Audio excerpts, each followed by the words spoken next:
പ്രഗ്നൻസിയും മനോരോഗ ബുദ്ധിമുട്ടുകൾ. ഇതിനെക്കുറിച്ച് പലർക്കും അറിയാത്തൊരു സംഭവമാണ്. പ്രഗ്നൻസി എന്ന് പറയുന്നത് തന്നെ ഒരു അമ്മയ്ക്കും അതേപോലെ വളരുന്ന കുഞ്ഞിനും ഒരു സ്ട്രെസ്ഫുൾ ആയിട്ടുള്ള പീരീഡാണ്.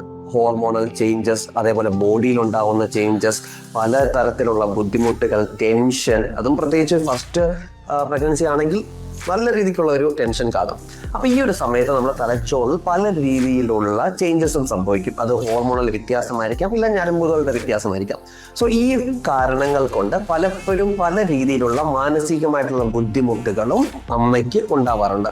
അത് പലപ്പോഴും ഡിപ്രഷനായിട്ട്, ഇല്ലെങ്കിൽ സൈക്കോസിസ്, അതായത് ഒരു മാനസിക വിഭ്രാന്തി കാണിക്കുക, ഇല്ലെങ്കിൽ OCD, അങ്ങനെ പല രീതിയിലുള്ള മാനസികമായിട്ടുള്ള പ്രശ്നങ്ങൾ കാണാറുണ്ട്. അപ്പൊ ഇങ്ങനെയുള്ള ഒരു കണ്ടീഷൻ ഒരിക്കലും വെച്ചുകൊണ്ടിരിക്കരുത്. കാരണം അമ്മയ്ക്ക് എത്രത്തോളം സ്ട്രെസ് ഉണ്ടാവുന്നുണ്ടോ അത്രത്തോളം കുഞ്ഞിനും സ്ട്രെസ് ഉണ്ടാവുന്നുണ്ട്, കുഞ്ഞിന്റെ വളർച്ചയ്ക്കും അത് അഫക്റ്റ് ചെയ്യുന്നുണ്ട്. സോ ഇങ്ങനെ എന്തെങ്കിലും ബുദ്ധിമുട്ടുകൾ കാണുന്നുണ്ടെങ്കിൽ ഉടനെ തന്നെ അടുത്തുള്ള സൈക്യാട്രിസ്റ്റിനെ കണ്ട് അതിനുള്ള ട്രീറ്റ്മെന്റ് വേണമെങ്കിൽ ട്രീറ്റ്മെന്റ്, ഇല്ലെങ്കിൽ അതിനുള്ള ഇവാലുവേഷൻ ചെയ്യേണ്ടതാണ്. Thank you.